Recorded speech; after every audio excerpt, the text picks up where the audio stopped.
हमारा पेपर। तो हेलो दोस्तों, स्वागत है आपका फिर से मेरे एक छोटे से मिनी ब्लॉग में। सुबह सुबह हम उठ गए थे और मैंने बना ली थी सबके लिए चाय, और उसके बाद मैं बनाने लगी थी मैक्रोनी। चाय बना के मैंने इन लोगों को बिस्तर में दे दी थी चाय, और ये लोग तो उठे ही नहीं थी। फिर मैंने और चित्रा ने कर लिया था नाश्ता सुबह, और फिर मैं और चित्रा निकल गए थे कॉलेज के लिए रूम से। और आज हम चले गए थे कैंट के रास्ते, और कैंट में तो सुबह सुबह धूप आई थी, और हमारे कॉलेज में तो धूप 11 बजे आती है। कॉलेज पहुंच के हम दोनों ने अपना अपना रूम नंबर देख लिया था, और फिर हम लोग चले गए थे अपनी अपनी क्लासरूम में। और क्लासरूम में जाके देखा तो मेरी सबसे पहली सीट थी, और फिर एक दो घंटे बाद मैं आ गई थी पेपर दे के। सब लोग धूप में बैठे थे तो मैं भी बैठ गई थी धूप में, और ठंडा बहुत ज़्यादा हो गया था क्लासरूम में।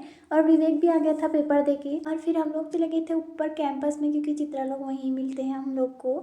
और हर्षित भी आ गया था पेपर दे के, और फिर हम लोग सब आ गए थे मार्केट को पेपर दे के। और फिर मैं और चित्रा चले गए थे चौहान पाटा, क्योंकि वहाँ अंकिता भंडारी के केस में जो रैली निकली है उस रैली में, और हमारा पेपर था तो इसलिए हमको लेट हो गई थी। और फिर हम चले गए थे शुभमंगलम में, क्योंकि मुझे मेरे चाचा मिल गए थे तो हम लोग कुछ खाने के लिए शुभमंगलम चले गए थे। और फिर उसके बाद हम लोग चले गए थे मल्ला में फोटो वगैरह खींचने के बाद। और फिर मेरे चाचा चले गए थे घर को, और फिर हमने रूम के लिए पैक करा लिए थे समोसे। और फिर मैं और चित्रा आ गए थे रूम को। आज के लिए बस इतना ही। अब आपको मिलती हूँ एक नई ब्लॉग के साथ, तब तक के लिए बाय बाय।